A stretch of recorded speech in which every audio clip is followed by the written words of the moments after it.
Ayun, paano kami magpaligo ng manok? Magandang umaga po sa inyong lahat. Ang topic po natin ngayon is yung kung paano po yung tamang pagpapaligo ng manok. So ito po, sa sarili naming method, may sarili po kaming wash out plus cream cell. Cream cell po kasi ginagamit namin para mag-shine po yung balahibo nila. Katulong na rin ng wash out. Ito pong wash out is good for 20 cocks. So ito po ang procedure nung hahalo ko nung mga gagamitin natin.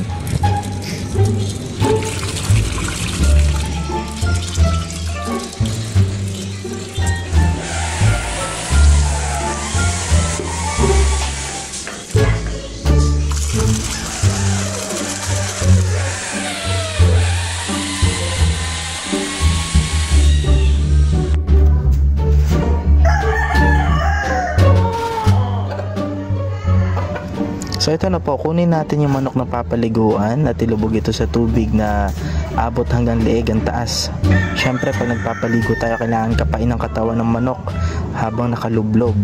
So ito po kung paano ko ilublob yung manok. So hanggang leeg po ito, tsaka hihilamusan po ito sa loob.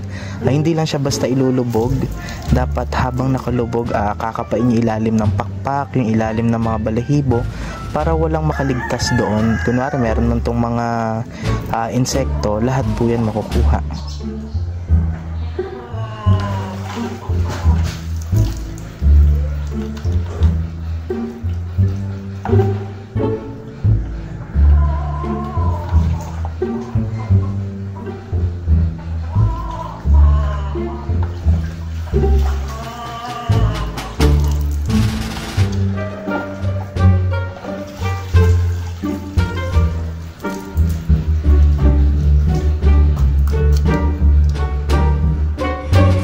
So ito naman po yung broodcock namin na lemon sweater.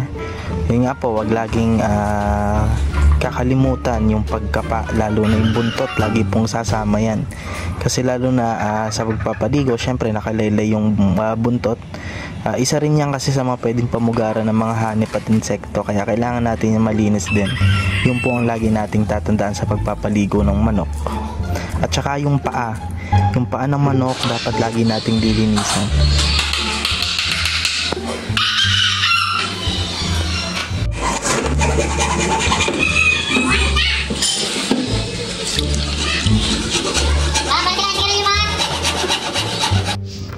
Siyempre ito po, tapos na tayo sa pagpapaligo ng mga manok namin sa garahe.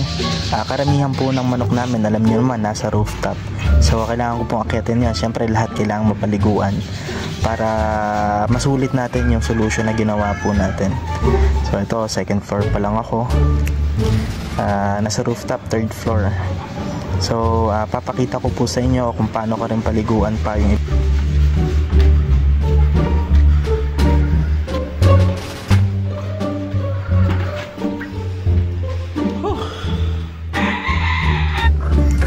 so ito po, unahin ko muna yung mga 5 to 6 months na bulik sweater naming breeding. Nakita nyo rin naman sa ibang videos ko itong mga manok na to. So ito yung mga palabas namin ng mga bulik na lemon sweater.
Ayan, so ito naman po yung bulik sweater cross namin na nag-iisang lumabas na kulay pula.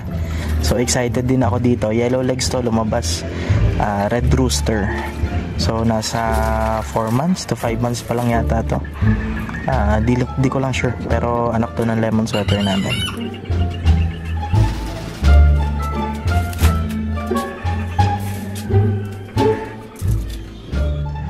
At syempre pagkatapos paliguan, kailangan silang painitin sa ilalim ng araw.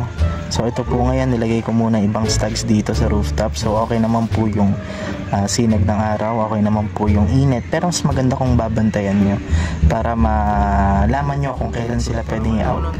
So ang tamang kapaligo at pagbibilad ng manok ay 7 AM to 10 AM ng umaga. So yun po yung pinaka-advisable kasi hindi po masyadong mainit at healthy pa po yung init ng araw.